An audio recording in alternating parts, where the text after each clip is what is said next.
Hello friends, कैसे हैं आप? सबको मेरा नमस्कार।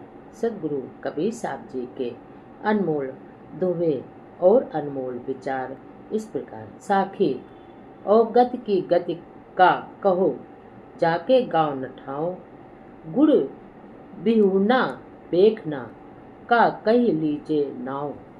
इसका अर्थ इस प्रकार है।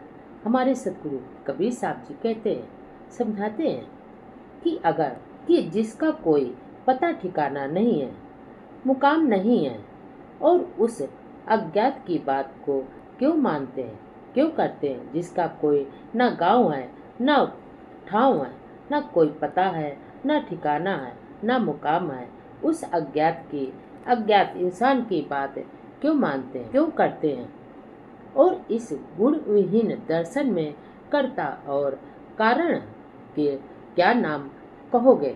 जो गुणहीन है, जिसके पास गुण भी नहीं है, गुण एक भी गुण नहीं है, गुण विहीन है, उसके दर्शन करने से क्या फायदा करता है, और कारण के क्या नाम, उनके कारण का क्या नाम कहोगे, क्या नाम बताओगे। इसका तात्पर्य यह है कि विदेह यानी मुक्त पुरुष का पुनर्गमन सर्वथा अनुचित है। उसका कोई नाम नहीं है, न पता है, न ठिकाना है, उसका नाम भी अनुचित है।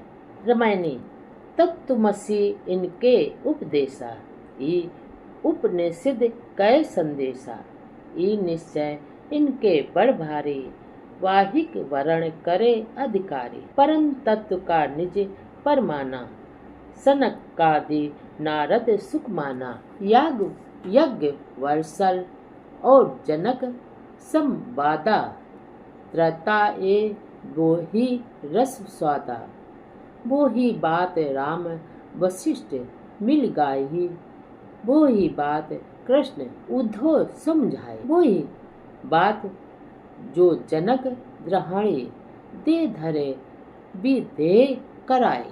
इसका अर्थ इस प्रकार है। हमारे सदगुरु कबीर साहब जी कहते हैं, समझाते हैं कि अगर ब्रह्मवादियों का उपदेश है तो तत्वमसि अर्थात वह तुम हो, और उपनिषद भी यही संदेश देते हैं कि इनको इस सिद्धांत पर पूरा निश्चय है, और यानी विश्वास भी है, तो और अधिकारी भी पात्र मिलने पर ये इसी सिद्धांत का प्रतिपादन हमेशा करते रहते हैं।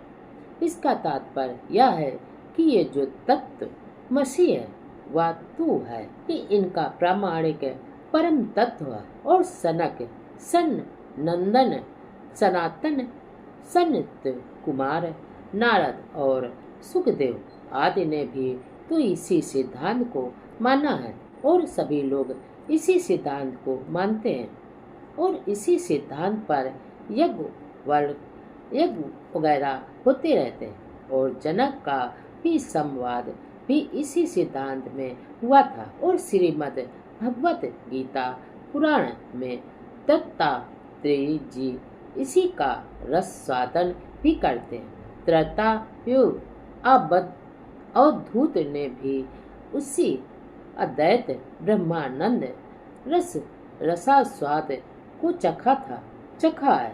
राम और वशिष्ठ जी ने भी मिलकर उसी राग को अलापा है, गाया गया है, और इसी सिद्धांत पर राम और वशिष्ठ जी का संवाद भी हुआ है, और श्री कृष्ण ने भी इसी संवाद का अपना राग बताया है, समझाया, और उद्धव जी भी श्रीमद् भगवद गीता में इसी का उपदेश दिया है, और यज्ञ वाक और अष्टावक जी ने भी तो जनक जी से इस उपदेश को इतना दृढ़ कर दिया था, और इतना प्रभावित कर दिया था कि वे देह में रहते हुए भी विदेह हो गए, विदेह कहे जाने लगे। साखी कुल मर्यादा खोय के जीवत मुआ न होए, देखत जो नहीं देखिया अदृष्ट कहावे सोए। इसका अर्थ इस प्रकार है।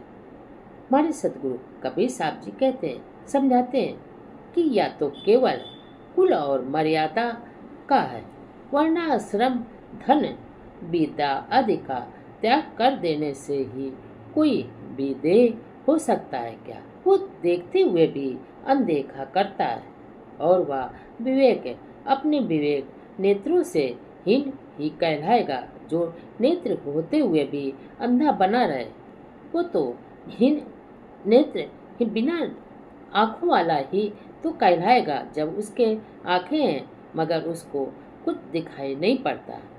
इसका तात्पर्य यह है कि देखते हुए भी विचार दृष्टि से जो प्रारंभ को नहीं देखता, वही अदृष्ट, अंधा और विचारहीन कहलाता है।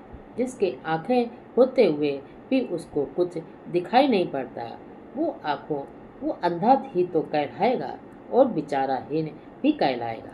रमैनी बांधे अष्ट कष्ट नु सूता, यम बांधे अजनी के पूता, यम के बाहन बांधे जनी, बांधे सृष्टि कहाँ लोग गनी, बांधे देव 33 करोरी, सब रत लोए बंद गौ तोरी, राजा सबरे तुरिया चढ़ी, पंथी सबरे नाम ले बड़ी, अर्थ बिहूना सबरे नारे, प्रजा सबरे उहुमनी झारे।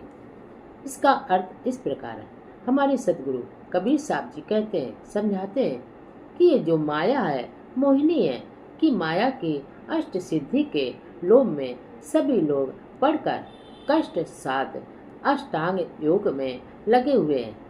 योगी लोग बांधे गए और नौवधा भक्ति रूपी सूत्र से जो उपासक भक्त में करते हैं, बांधे गए और अंजनी पुत्र माया की गोद में खेलने वाले माया पुत्रों को यमराज ने बांध लिया है। और दूसरे शब्दों में यह कहा जा सकता है कि जीव अष्टा प्रकृति और कल्पित 8 सिद्धियों को और अनेक घोर कष्टदायी तपस्याओं के अतिरिक्त 5 विषय और चतुष्ट अंतकरण रूपी नौवधा वासनात्मक शरीर रूपी रस्सी से बांधा गया है।